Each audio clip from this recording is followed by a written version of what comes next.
दो दोबारा दिल्ली तोरे थे मिले वो आरक्षण वैसे ना मिले। गुरुराज महाराज की जय।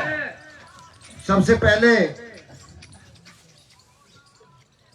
महाराजा सूरजमल जी के श्री चरणों में कोटि कोटि नमन करता हूं। आज की कार्यक्रम की अध्यक्षता, आज के 12वें दिन के महापड़ाव की अध्यक्षता कर रहे हम सबके सम्मानीय करण सिंह पहलवान जी, पार वाले जाजम पर विराजमान गांव जैचौली और आसपास और जिले के कोने कोने से पधारे मेरे पिता तुल्य बुजुर्ग, छात्र जीवन के मेरे साथी मित्र भाई भरत सिंह उर्फ शैतान सिंह, भाई दौलत सिंह, यहाँ पर विराजमान सरपंच अब्दुल्लाही, बरकत खान, नंद किशोर जी, निगोई से पधारे हमारी सरदारी के सरपंच साहिबान, सेक्रेटरी रमन जी, सूबेदार जी, समंदर सिंह सरपंच से के भाई हैं छोटे, अमरचंद जी, टीकम जी, फूला पटेल, हमारो देखो लठिया लेके आए हुए, जो सब सरदारी आसपास से पधारी है, कैप्टन जय सिंह जी, हवलदार जय सिंह जी, और जितने भी यहाँ पर बैठे हैं सभी बड़ों के चरणों में मैं कोटि कोटि नमन करता हूं और नौजवान साथियों का हार्दिक अभिनंदन वंदन करता हूं, मातृशक्ति को प्रणाम करता हूं। और हमारे जो प्रेरणा के स्रोत हैं, जो हमें पूरा ऊर्जा देते हैं, आरपी सिंह चौधरी जी, बहन बिमला जी, जो अपने सारे काम छोड़कर, दोनों रिटायरमेंट है, बेटा डॉक्टर है, लेकिन समाज के प्रति जो समर्पण है उसके लिए जितना कहा जाए अपने पास इनकी प्रशंसा के लिए कोई शब्द नहीं है। बहन रबता फौजदार जी, मातृशक्ति, सबको बहुत बहुत कोटि कोटि प्रणाम। आज महापड़ाव का 12वां दिन है। समाज के हक और अधिकार के लिए जब हम न्याय और नीति और सत्य पर लड़ रहे हैं, जहां भी किसी भी अधिकारी से मिले हैं, किसी नेता से मिले हैं, तो हमने एक ही बात कही है कि अगर हमारी मांग नाजायज हो तो हमको कह दो कि हम अपने घर बैठ जाएंगे। अगर जायज है तो सरकार क्यों हमको 1998 से हमारे बच्चों के भविष्य के साथ ऐसा घिनौना खेल खेलती हुई आ रही है, ये हमारी समझ से परे है। कभी दे दिया, कभी ले लिया, कभी दे दिया, कभी ले लिया। इस तरह का मजाक तो शायद किसी कौम के साथ नहीं हुआ। 2016-17 में जब 10 अगस्त 2015 को आरक्षण खत्म किया गया था, तो पहले महापड़ाव की शुरुआत हमने बेढ़म में की थी। कड़ाके की सर्दी थी, वहां से शुरुआत की। रारह पे भी पड़ाव हुआ, पिपरव भी हुआ और पूरा भरतपुर जिला जाम भी हुआ, लेकिन उसका अंजाम आरक्षण हमको मिला। 23 अगस्त 2017 को आरक्षण मिला। केंद्र के लिए हम लोग लगे रहे। 21 दिसंबर 2020 को जब खेड़ली मोड़ पर महापड़ाव किया, 25 दिसंबर को हाईवे जाम होना था, तो सरकार ने वार्ता की और 29 दिसंबर को चिट्ठी लिख के केंद्र सरकार को अवगत कराया कि इनको राज्य में ओबीसी की सिफारिश के बाद आरक्षण दे दिया गया है, इनको केंद्र में भी आरक्षण दिया जाए। हम सबसे मिल लिए, सारे कागज पूरे हैं। अब सरकार की मंशा पर है। अब हमारी आशा और ज्यादा यूं है कि आधे से ज्यादा हिंदुस्तान में डबल इंजन की सरकार है और हमारी तो यहाँ ट्रिपल इंजन है। भजनलाल जी मुख्यमंत्री इसी विधानसभा से रखो, ये भी जारी रखो, सरकार से वार्ता भी जारी रखो। वार्ता की तरफ हमने जो कमेटी के लिए नाम मांगे 5 नाम दे दिए हैं। 4 सरकार के नॉमिनेट सदस्य, 2 मंत्री हैं, 2 विधायक हैं और 5 हमारे हैं। और केंद्र सरकार की तरफ जो वार्ता का दौर चलेगा, जब सूचना आ जाएगी तभी हमारी कमेटी वार्ता को चली जाएगी। लेकिन ये आंदोलन जनता का आंदोलन है, बच्चों के हक और अधिकार का आंदोलन है, नेम सिंह का कोई आंदोलन नहीं है। मैं रोज इस बात को कहता हूं, हमारे जो नेता सत्ता में हैं वो सत्ता में रहकर अपना काम कर रहे हैं, हम विपक्ष में हैं, हम सड़क पर लड़ रहे हैं, अपना अपना काम सब कर रहे हैं। राम सेतु बना तो गिलहारी भी पानी में भीजती और फिर लेट के रेत में फिर उस पर जाती थी।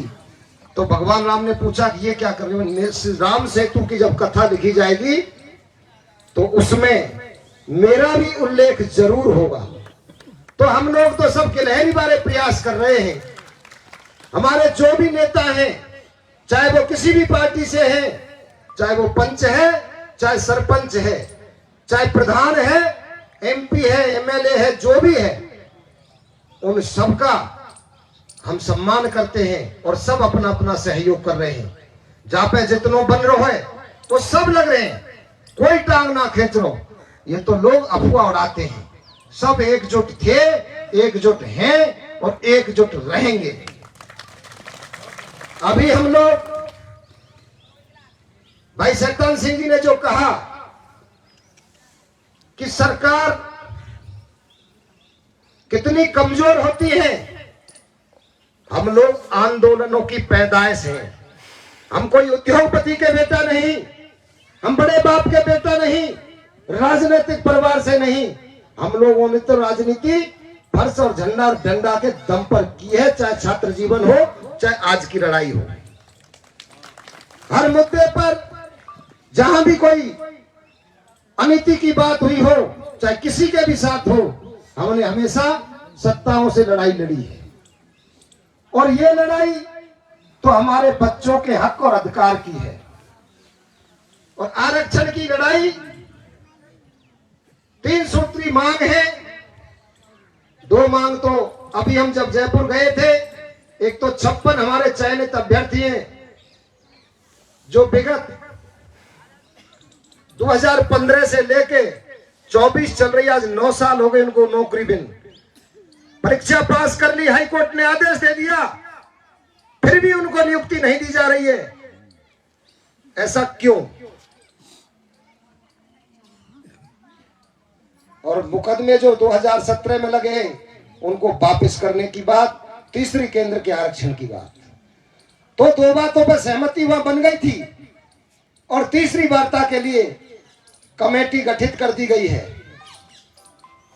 वार्ताएं होंगी, आंदोलन जारी रहेगा। सीआईडी के बंदे भी रोजाना सीआईडी ले रहे हैं। हम समझदारी से, गांधीवादी तरीके से अपना अधिकार मांग रहे हैं, अपनी जाजम पर बैठे हैं। अगर सरकार ने एक चूड़ी ढीली छोड़ी तो हम एक चूड़ी टाइट करेंगे। हमने पहले भी घोषित कर रखा है, जो सरकार की वार्ता सकारात्मक चली तो हमने 2 पड़ाव रोक दिए। नहीं, बेढम में पड़ाव और दूसरा पड़ाव जखीने में पड़ाव, तीसरा पड़ाव डेहरा मोड़ पर, चौथा पड़ाव रारह पर और एक पड़ाव धौलपुर में। जगह जगह जैसे पहले पड़ाव डले थे उसी तरह हम 50-50 आदमी बैठा के पड़ाव शुरू कर देंगे। और जब जरूरत पड़ी तो 2017 की पुनरावृत्ति फिर करनी पड़ी तो हम जरूर करेंगे। लेकिन जब सरकार सकारात्मक चल रही है तो हम सरकार को भी धन्यवाद देते हैं। मुश्किल से जाके जगन्नाथ पहाड़िया जी के बाद कोई राजस्थान का मुखिया भरतपुर की मिट्टी का लाल बना है। अगर वो भी हमारी बात को गंभीरता से नहीं लेंगे तो दुर्भाग्य पूर्ण बात होगी। और हमारे पास जो भाई शैतान सिंह जी ने कहा कि अब लड़ाई तोप तलवार की नहीं है, लड़ाई तो अब उंगली की है। 3 महीने बाद लोकसभा का चुनाव है, तो हम लोगों ने ठान लिया है आरक्षण नहीं तो, जोड़ के बोलो सब, आरक्षण नहीं तो, आरक्षण नहीं तो, अब की बार, अब की बार, अब की बार जो भाई आ रहे हैं उनका भी स्वागत है। भाई नंदो ने कहा कि ऊंट को गाड़ी में चढ़ाना और जाट को जगाना बात सही है, लेकिन जाट तो जगो ही पर सोयो ही ना है, घर से ना निकलो। वो तो जब निकले रोज जो पूछे क्यों सब बताओ रोड पर कादना रोकेंगे, ट्रेन कादना रोकेंगे, वो तो बाकू बैठे की देखो ये गारोली त्यागो की बात हम देख रहे हैं साहब। अरे जब हम ये कर रहे हैं तुम अपनी ताकत पहचानो। जाजम पर बैठने से जो काम होता है वो पटरी पर बैठने की तो मजबूरी लास्ट में होती है। ये जाजम में वो ताकत है। महात्मा गांधी ने बड़े बड़े आंदोलन उन अंग्रेजों की सरकार को झुका दिया, तो ये तो लोकतंत्र की सरकार है, इन्हें तो पता है कि जाटन को आरक्षण ना दियो तो 2 लोकसभा तो ये गई और एक एक सीट के काजे डोल रहे हैं। तो तुम्हारे पास तो बहुत बड़ी ताकत है। आप अपने संगठन को एकजुट होकर, हमारी ना किसी पार्टी से दुश्मनी है ना किसी नेता से दुश्मनी है, हम तो अपना हक मांग रहे हैं, न्याय और नीति पे लड़ रहे हैं। अगर हम गलत हैं तो माननीय भजनलाल जी कह दे हमसे, चाहे कोई और केंद्र को नेता आके यूं कह दे कि भाई जाट समाज के लोग आप गलत लड़ रहे हो, आप अपने घर बैठ जाओ, तो हम तो अपने घर बैठ जाएंगे। एक हड़िया में 2 पेट किस बात के लिए? एक हांडी 2 पेट बना रखे हैं, भाई भाई को बांट रखा है। आज किसी के 2 बेटे हों, ये कठुबर में रहे वो ओबीसी में आवे और गारोली में रह रहे वो ओबीसी में आए, बताओ कहां की बात है? फरासियान को नगरा और गारोली दोनों चिपट रहे हैं। आधी जमीन वहां फरासियान नगरा में रह रहे हो तो ओबीसी में। एक मिनट अब बता, दौलत को परिवार जो करो, हमारा कुल शौक में रहो तो ओबीसी में, और हम यहाँ रह रहे हम ओबीसी में ना है। ये कैसो अन्याय है? इससे ज्यादा अनर्थ क्या होगा? तो मैं तो सरदारी से यही निवेदन करूंगा, जो भाई जैसी बात कहे वो तो कहने को, जो आदमी जा काम को पैदा हो वो भाई काम करेगा। जो आदमी चोरी करने को पैदा करे भगवान ने वो चोरी करेगा, जो भजन करने को पैदा करे वो भजन करेगा, जो सेवा करने को पैदा करे वो सेवा करेगा। ये तो परमात्मा की जन्म के साथ ही वो देता है कि तुझे जा संसार में ये कर्म करना है। चुगल आए और चुगली करे वो, जो परिवार बसाने के लिए आया है वो टूटते हुए परिवारों को बसाने का काम करेगा, और जो तोड़ने को आया है वो परिवारों को तोड़ने का काम करेगा। तो हम सबको संगठित रहकर, एकजुट रहकर, अनुशासित रहकर, और जो भी भाई कुछ गलत भी कहें तो उनको धन्यवाद देकर इस मुहिम को जारी रखना है और इस लड़ाई को जीतना है। ये फर्श बिछाइए, समाज ने बिछाइए, समाज की फर्श और समाज के बच्चे और जो अधिकार से वंचित हैं उनके अधिकार की लड़ाई है। इसमें सब अपनी अपनी आहुति दे रहे हैं। भाई दौलत जी, भाई ये जितने भी यहाँ बैठे हैं, और जैचौली की सरदारी बच्चा से लेके बुजुर्ग तक, माता बहन बेटी बेटा, छोटे छोटे बच्चा देखो नेता बन गो, वो आरक्षण पे भाषण दे जो कि मैं आरक्षण ले आए। जो बच्चा चाय पानी हुक्का जो सेवा कर रहे हैं सरदारी की, जैचौली बस्ती का भी, मैं पूरे जिले के 36 कौम के लोग जो चाय पानी हुक्का पानी का आदर सत्कार आपके द्वारा मिल रहा है, मैं सरदारी के बच्चा का आभार व्यक्त करता हूं, क्योंकि बस्ती भगवान का रूप होती है। बस्ती से गांव से और राम से किसी की पेश नहीं पड़ती, बस्ती भगवान का रूप है। और जैचौली सरदारी का नाम इस आरक्षण की मुहिम पर इतिहास में लिख जाएगा कि भरतपुर धौलपुर के जाटों को जब केंद्र में आरक्षण मिला था तो उसका आंदोलन जयचौली में हुआ, 17 तारीख से शुरू हुआ और इतने दिन तक हम लोग लड़े। और हम लोगों ने ये किया, जो बुजुर्ग बच्चों को बताएंगे कि बेटा एक बार यहाँ ऐसो आंदोलन हुयो जो निगमपुर से पुलिस आ गई और निगमबू है वो बेटा हम लठिया लेके जाए, तो ये एक इतिहास में नाम लिख जाएगा।